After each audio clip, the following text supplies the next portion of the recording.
यह प्रेरणादायक कहानी है एक बूढ़े आदमी की। ऐसा बूढ़ा आदमी जो अपने बुढ़ापे में अपने बेटी और बेटों के द्वारा ठुकराए जाने पर अपने लिए 2 वक्त की रोटी तक जुटाने में कठिनाई महसूस करता है।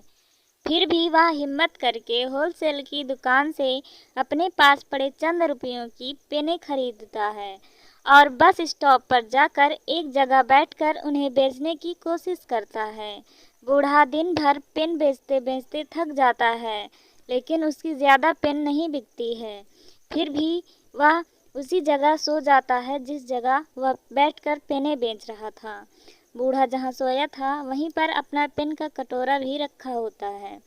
बूढ़े को ऐसी अवस्था में सोते हुए देख आते जाते लोगों को उस पर दया आती है और वह उसके कटोरे में पैसे डालना शुरू कर देते हैं।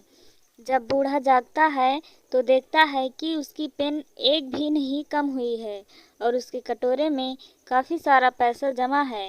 वह समझ जाता है कि लोगों ने उसको भीख देना शुरू कर दिया है। अब बूढ़ा हर दिन उसी जगह पर आता है, थोड़ी देर बैठता है और वहाँ लेट जाता है और इस तरह से उसे हर दिन ढेर सारे पैसे भीख के तौर पर मिलने लगते हैं।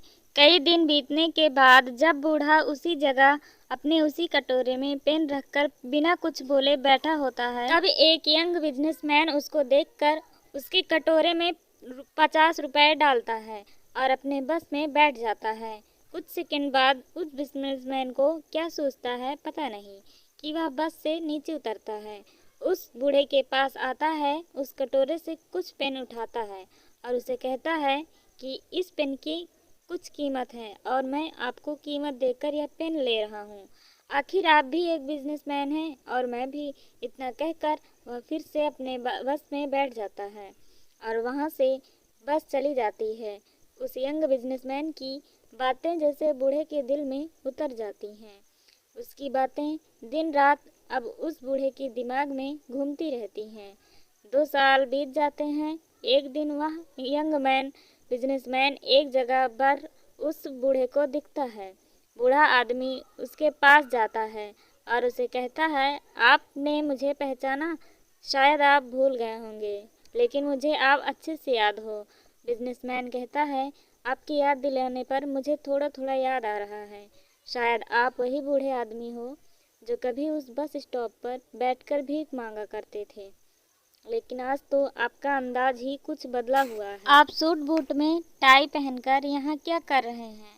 बूढ़ा आदमी उस यंग बिजनेसमैन को धन्यवाद देते हुए कहता है कि आप नहीं जानते, आपने उस एक मुलाकात में मुझ पर कितना उपकार किया है। यंग बिजनेसमैन को कुछ समझ में नहीं आता, क्योंकि उसके हिसाब से उसने ऐसा कोई भी काम नहीं किया था जिसके लिए उसे धन्यवाद दिया जाए। बूढ़ा आगे बताते हुए कहता है, मैं आपको पूरी बात बताता हूँ। उस दिन जब आपने मुझ पर दया न दिखाते हुए अपने पैसों के बदले मेरे कटोरे से पेन उठाई और जो शब्द आपने मुझसे कहे कि पेन की भी कीमत है और आपकी तरह मैं भी एक व्यापारी, इन शब्दों ने मेरे दिल दिमाग पर आंदोलन कर दिया।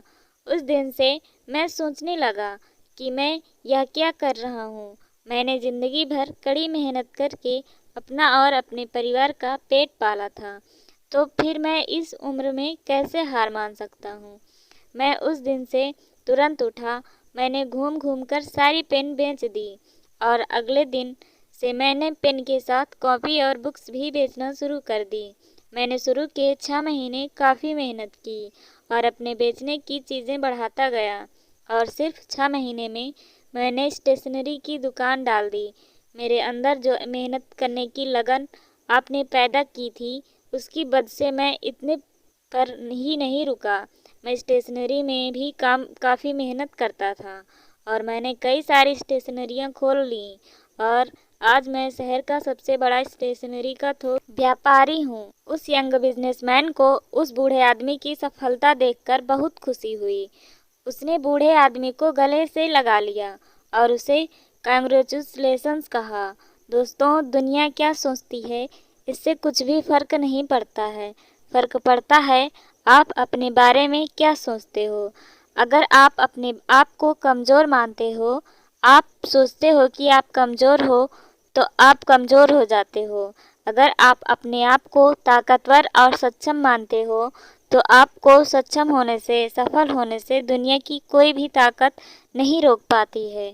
दोस्तों, छोटी सी यह प्रेरणादायक कहानी हमें यह छोटा सा लेकिन बहुत महत्वपूर्ण पाठ पढ़ाकर जा रही है कि सोच बदलो तो दुनिया बदल जाएगी। दोस्तों, यह कहानी आप सभी को पसंद आई हो तो कृपया लाइक शेयर सब्सक्राइब ज़रूर करिएगा।